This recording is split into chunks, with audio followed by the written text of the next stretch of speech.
কিছুর অভাব দেয়নি আমার বাবা আমাকে। আমার সাথে কত দুষ্টামি করতো।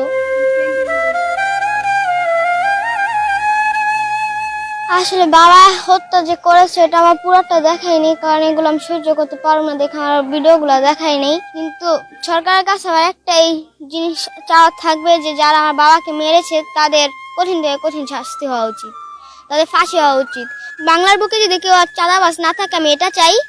আমার বাবা যারা হত্যা করছে, বাবাকে যারা, তাদের সবাই আমি মৃত্যুদণ্ড চাই, ফাঁসি চাই আমি তাদের। আমার বাবা কত জায়গায় নিয়ে যেত, আমাদের বাসায় কোনো জিনিস অভাব দেয় নাই, সবসময় খাবার থাকতো, ফল ফ্রুট সবই থাকতো, এমন কিছুর অভাব দেয় নাই আমার বাবা আমাকে। আমার সাথে কত দুষ্টামি করতো।